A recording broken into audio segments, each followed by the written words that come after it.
I can't believe I get to say I'm now in year 13. So being in year 13 has made me reflect massively on the time I spent in year 12. And I just thought, hey, why don't I make a video on things I wish I knew going into year 12?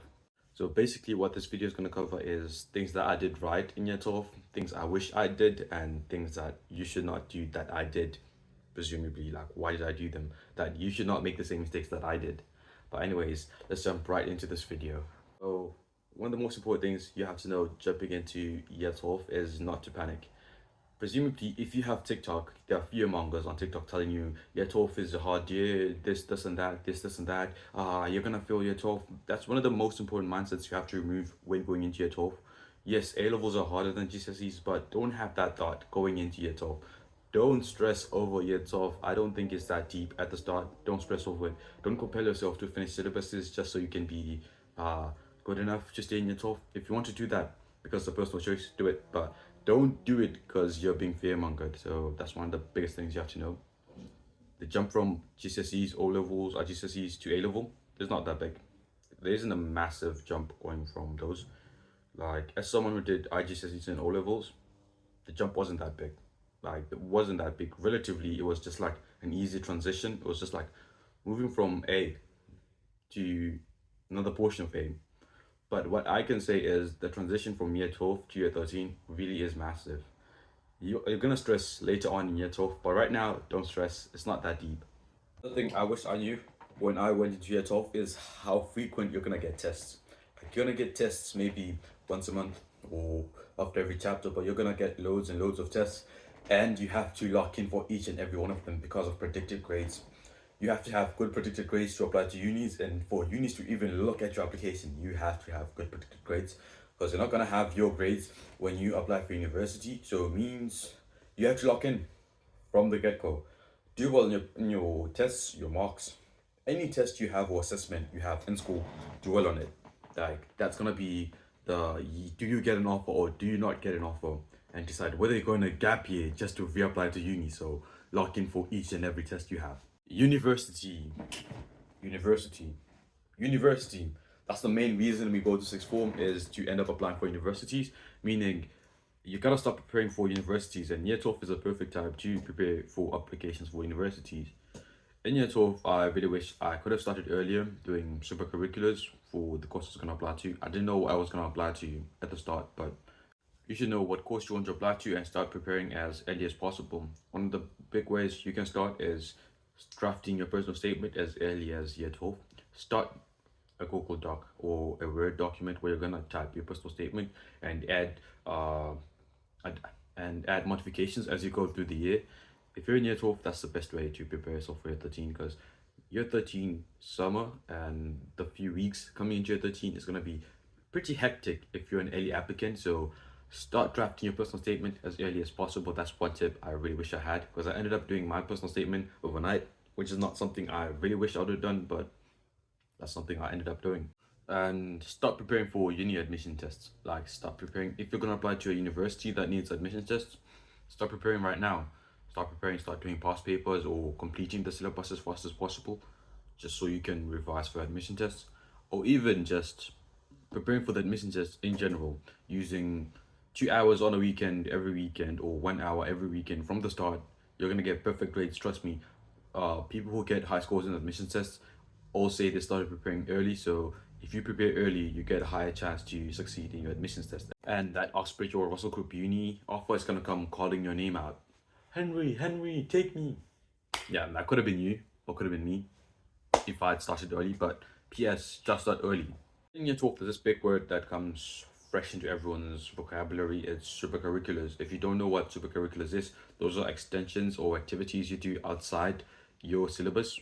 For example, you do AQA maths, you might have to learn calculus or have to learn differentiation, but doing stuff outside your syllabus means you're gonna add on to that and explore deeper knowledge outside your syllabus.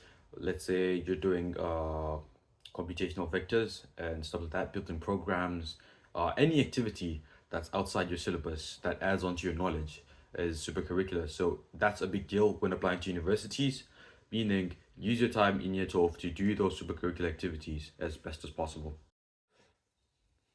I don't know what number we're on, but another tip is get as much work experience under your belt as humanly possible. Get as much work experience as possible. Trust me. Go to Mackey's, put the fries in the bag if you have to. Do work experience, virtual, in real life, any will help. Uh, so what number are we on? I don't know, but here's another tip. Do as much work experience in as many different fields as possible.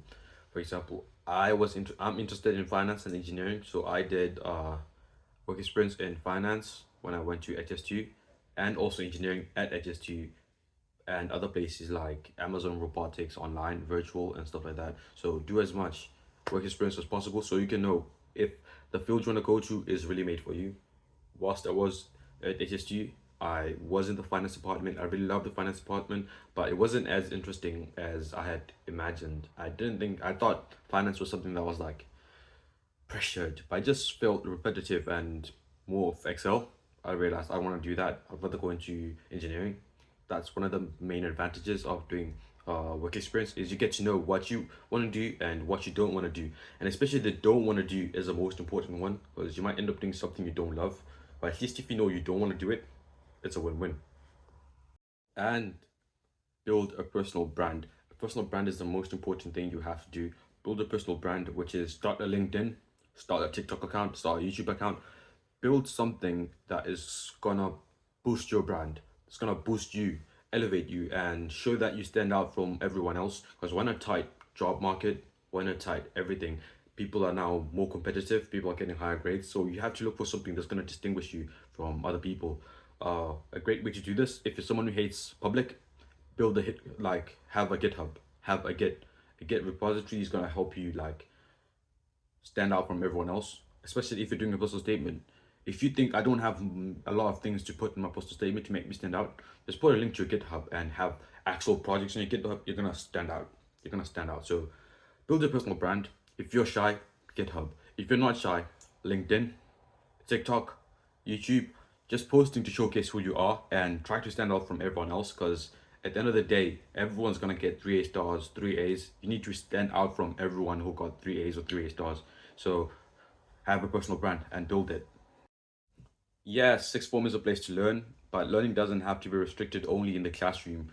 Also, outside the school, you have to start learning and adding skills into your skill set, which may be learning how to code, learning how to use Power BI, learning how to use Excel, learning how to drive, learning how to anything. Just have a skill set and perfect it outside school.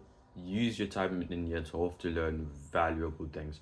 Like you can learn how to code if you don't know how to code. Like courses from Harvard, CS50 is a great place to learn how to code. You can learn how to bake. You can learn how to balance your taxes. Any skill that's gonna help you in life, use your time in year 12 to learn those skills because you're not gonna spend the whole time in lesson. So use your time usefully. Okay, now it's gonna be seem a bit repetitive, but you have to get your resources and learn how you learn. Like you have to learn what type of student you are and how you understand knowledge.